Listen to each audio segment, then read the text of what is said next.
Hey guys, morals are subjective. Imagine an island with guys like Jeffrey Dahmer, Epstein, and several ISIS fighters. They would have a completely different moral compass than the average European country. Sometimes you can convince people that your morals are beneficial to them or that your moral framework is superior to theirs, but oftentimes this won't work. For example, a vegan might say that it is immoral to eat animals since those are living creatures that feel pain and suffering.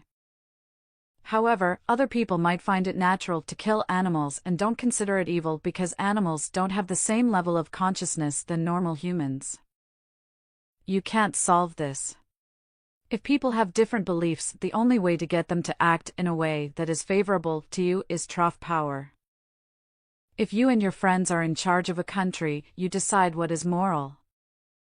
Normies growing up in Islamic cultures will say that they are morally superior. Normies in Russia think Putin has the moral right to invade Ukraine. Whoever has the power will decide. There will always be outliers within your population, but in general, the people that are in charge of the institutions can dictate what the normie believes. Now, which are the morals of the boomer truth regime? The most important moral lesson the boomers implemented is that you can't criticize someone for something he hasn't chosen.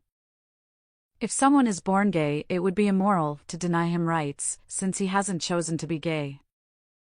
If someone is born into a poor family, you can't restrict his rights, because he hasn't chosen to be born into a poor family.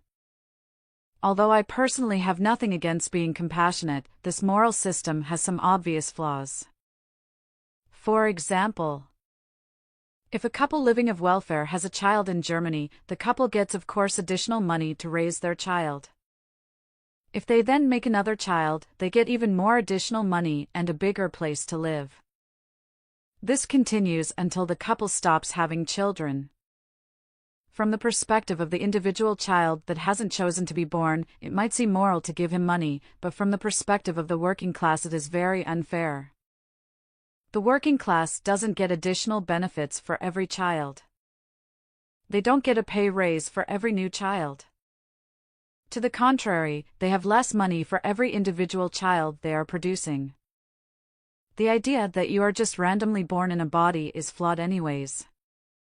Your parents decided to reproduce. You aren't a blank slate. You are just the next iteration of their genetic lineage, and it shouldn't be my responsibility to continue this lineage if your parents are too poor to raise you. That's cucked. Here is what you need to do.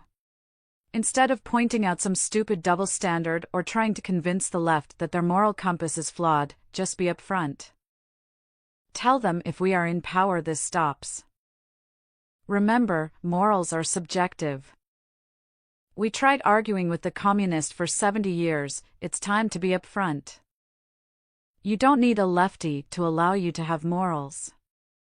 If you think OF is a net negative for society, don't try to make up some stupid moral argument. Just say if we are in power this degeneracy stops immediately. This was a huge flaw of my cucked generation. We always played into the boomer frame. Instead of just saying, I prefer a society that isn't ugly and degenerated, we tried to make up some philosophical cope. You can often see this with libertarians. Ayn Rand called her cucked philosophy objectivism, which is of course nonsense since there is no objective moral. That's why many people move from libertarianism to the far right. There are limits to this. You won't come into power if you advocate for absurd policies like artificially bringing men to the same looks level. I heard many crazy ideas like that. Some more serious and some less serious. However, here are some ideas that in my opinion would be accepted by a large portion of the male population. 1. We don't want to be ethnically replaced by people that are genetically and culturally different.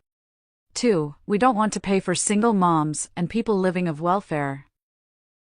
3. We don't want drug dealers and drug addicts ruining our cities.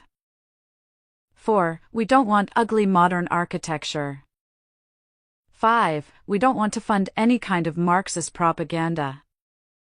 6. We don't want to give money to other countries or have people from different countries be involved in our politics. 7. We don't want schools to deny genetic differences between groups.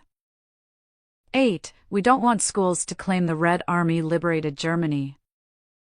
You can continue the list. We don't need to make some cupped moral argument to please the boomers. We have our own morals. Discrimination isn't immoral. We get discriminated all the time by Stacy. I can't go to Stacy and say I didn't choose to be short, that's why you need to date me. That's ludicrous.